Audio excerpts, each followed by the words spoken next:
my last film for this morning is the new UGR film.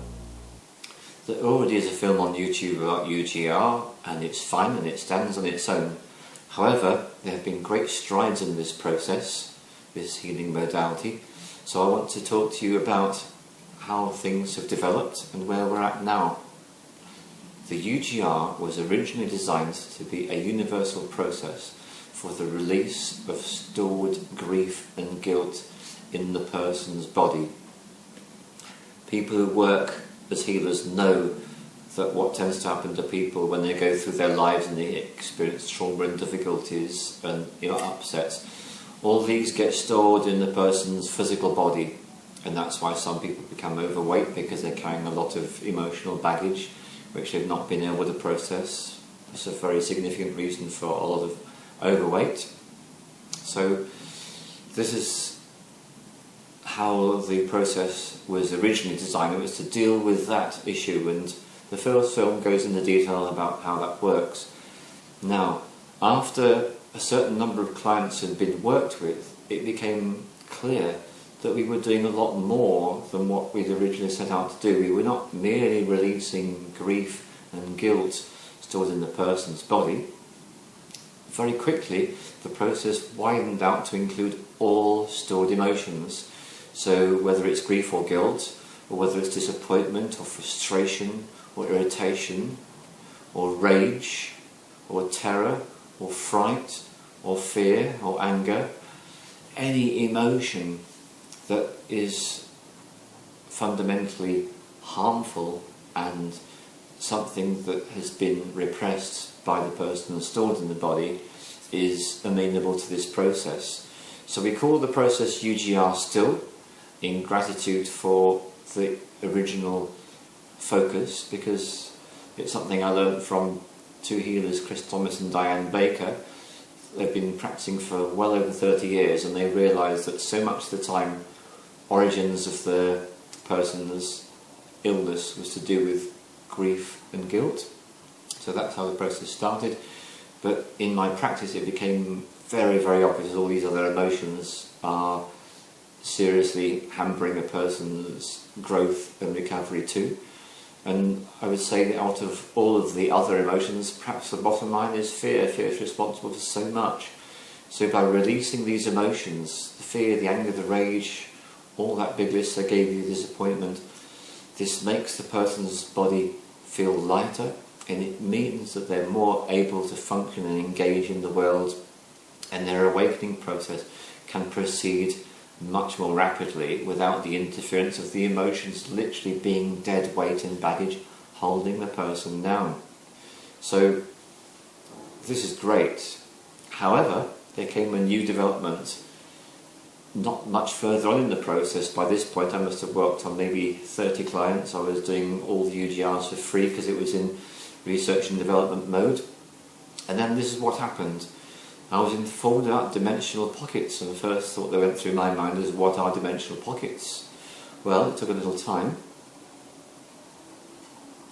and it all became very clear.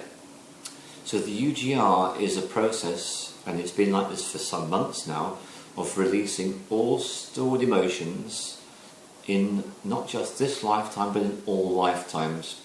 So when people have had other lives and there's been a great deal of emotion that has been repressed, then it was held into the person's physical body in that lifetime. When the person died, something happened to that emotion, and what happened to it is it got stored in what I would call a dimensional pocket. And so when the person comes on to their next life, it's more baggage holding them back. This all took research and development to work out, so this is all part of the standard UGR service now. So all stored emotion in all lifetimes is released.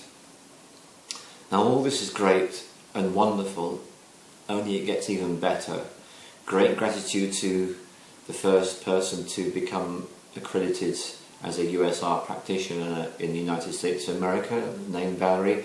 Great gratitude to Valerie. When Valerie was doing her UGR training, which she took after her USR training, she, working on me as her client, for which I'm eternally grateful that she and Elizabeth worked on me together, something else happened, and it came from her working with her guides and helpers. When the stored emotions were released into the white vortex, because that's where they go, something really remarkable happened.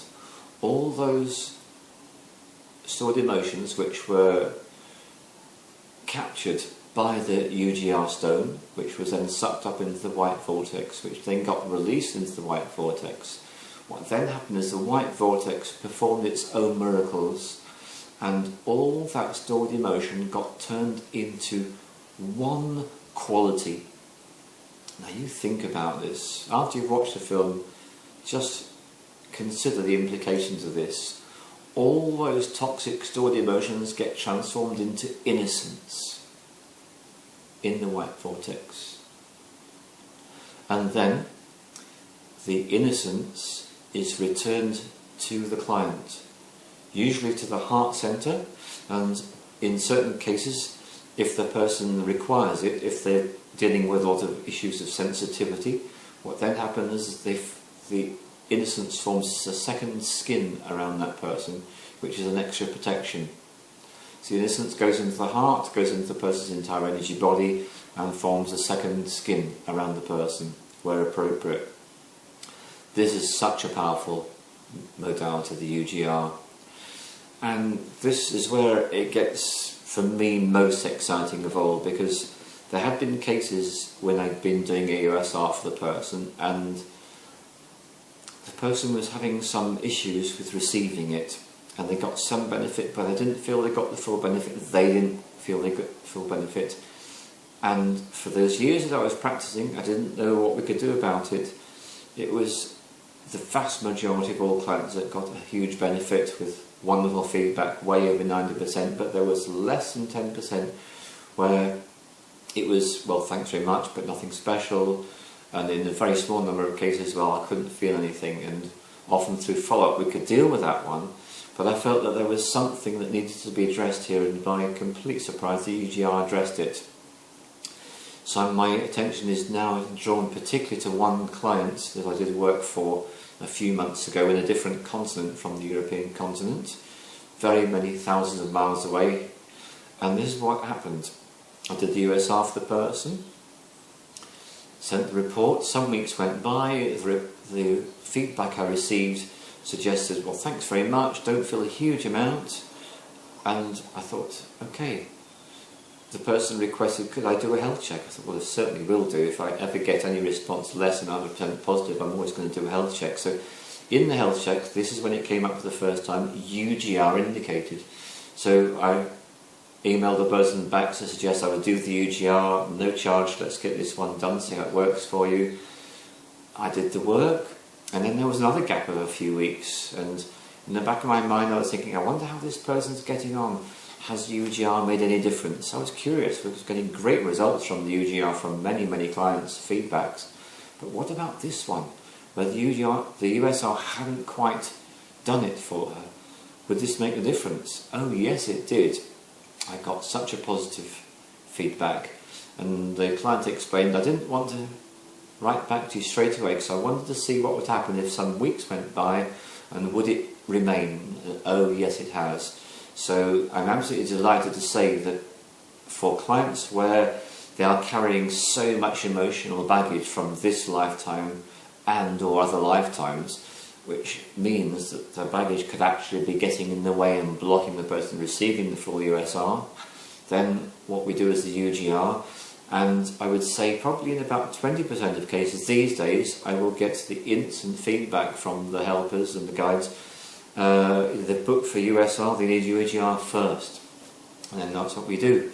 So I wanted to give this feedback just so you can understand how the UGR has been evolving over the months. So let's recap. First of all, the UGR enables us to release all stored emotions of all descriptions in the person's physical body from this lifetime and from dimensional pockets from all other lifetimes. All the released emotions are captured by the UGR stone. In extreme cases, a whole series of UGR stones will be created to take all the huge amount of stored emotion. They all go up into the white vortex. all the stored emotions are released in the white vortex and they become transformed into innocence. The innocence is returned to the client, to the heart centre. If needs be, an extra skin is provided to the person's energy body, and the entire energy body is benefited with this wonderful quality of innocence. And here's the thing to remember. As a human being, you've been through all sorts of experiences in one lifetime, and that's extremely rare. For most of us it's many, many, many lifetimes. And we've run the gamut of all experience. We've perpetrated the most horrendous behaviours in other people. We've experienced the most awful abuse. And this is the lot of most of us human beings. And so one of the feelings that people tend to get, particularly anyone who's been through sexual abuse, this is very, very well known, they tend to feel dirty, soiled or unclean.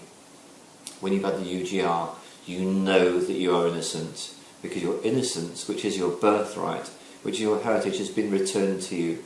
And you know that no matter what you've been through, actually, you are pure. And it's your purity which is your birthright. And that's what the UGR is able to offer. So I commend that to anyone who's interested in receiving the UGR. And thank you for the opportunity to give this update. And much love to all of you out there in the world. And may your awakening process continue. May you become more and more aware how we are all one. Therefore, it's all about the love, it's all about the forgiveness. And much love to you all. Cheers for now.